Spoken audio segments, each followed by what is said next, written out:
it's not so much channeling. Usually if the dog starts to go backwards, then we'll turn off the pressure and run, or we'll give the dog a bite and quickly bail out and let them win or something like that. That's a warning sign. So if the dog is starting to go backwards, like we're in big trouble. Like that's the opposite response that we want from them in defense, right? So again, defensive expressions can be very forward or very backward, right? So a dog that comes out and I stare at the dog and the dog says, oops, and runs from me, right? Which they're out there. That's coming from the same place as the dog that launches at me and bites me in defensive circumstances. So it's exactly the same place. So what happens is when the dog starts to go away, we need to immediately alleviate stress, right? No, you can't go like, okay, what we hope to do is make the backing stuff go away by giving another response. So what happens is if they're backing up, that means I went too far and I should have alleviated the stress at the first time they showed any kind of aggression towards me, right? So maybe what happens, this is the first thing. Let's say I have a dog that's not so strong, that has a defensive response, but it's not such a strong defensive response. So it's there and I start to come towards it like this and it growls, right? If I keep coming, boom, it takes off. What I should have done is when it growled, I should have gone, whoa. Oh, it growls, whoa, right? And then I come forward again, and now it growls, and I push a little more, and it goes, rah, and then I run, right? So if I push, you don't know. That same dog, I might have kept pushing, and he might have come right out to bite me, too. He growled, and then if I kept pushing, he might have said, come here, sucker, I'll get you. Like, if you come in here, then all right. So, but we don't know if it's not a dog that I've worked. I don't know, so my thing is to give to their first sign initially, to be safe. So if the dog's backing up, it meant I went too far, we need to alleviate this stress. So then I run and I reset myself, I make distance further, I do whatever I need to make the dog's response forward so that I can reward a forward response. But I don't have any choice. Ideally, I would not want to reward a backward response, but I don't have a choice at that point. As soon as the dog's backing up, they're telling you they're getting ready to avoid, they may run, right? And if I keep pushing and waiting for a forward response, I may not get it. Now that's where people do table training and other stuff like that. But to me, these dogs that have that much backward response, normally for me, that would be a deal breaker right there. I'll stop working you in protection, period. And that's it. Like, you don't need to. Unless the dog's just a phenomenal prey biter or something outside of that and hasn't seen much defense work, I'm not going to do that, work that dog that way anymore, right? It's basically like, okay, this is not for you, right? In my opinion. Many, many, many people will work that dog. I won't. For the dogs that have a very low and unconfident, a low threshold for defensive stimulation, like I can stare at them and make them feel that way, right? And their kind of courage underneath there, their responses are weak.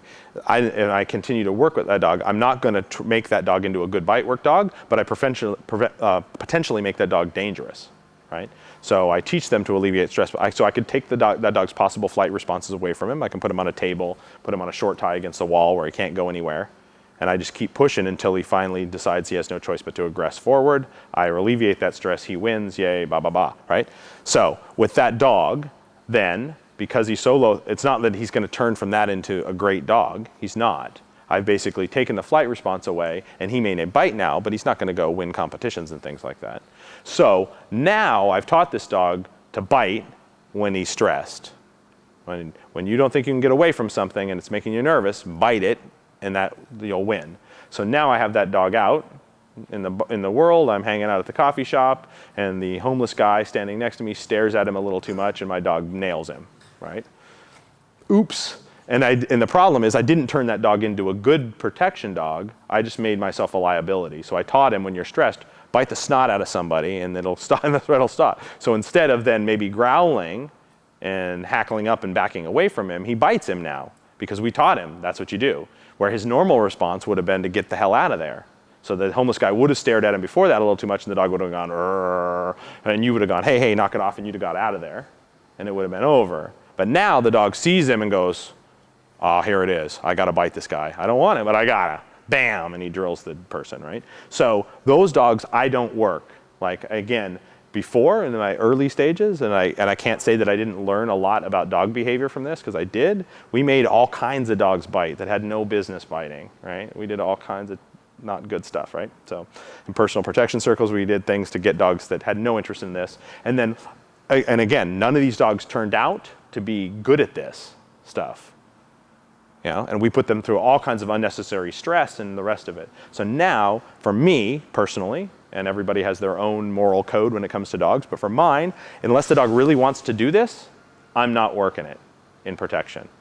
And we know right away, there are plenty of dogs out here. You see puppies here now that are really enjoying themselves. They really want to bite. They want to come out, they want to grab stuff, they're into it. They're generally social, confident dogs away from this stuff. That's the dogs that we should be working in protection work, right? Because there are lots of them. And it doesn't mean that there's not some dog out there. There are some that don't show much interest, and you activate them in defense, and suddenly the switch flips, and now they're really into it, and they have good prey drive that they weren't exhibiting before that. That does happen, but it's such an anomaly that it's not worth banking on it.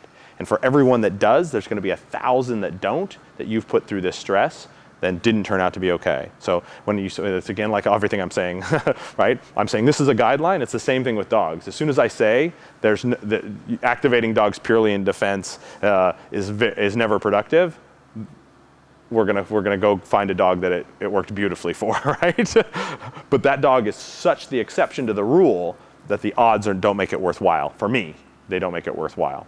But there is occasionally a dog that activates that way and then channels prey that wouldn't channel prey before you made them. Before you stressed them in defense.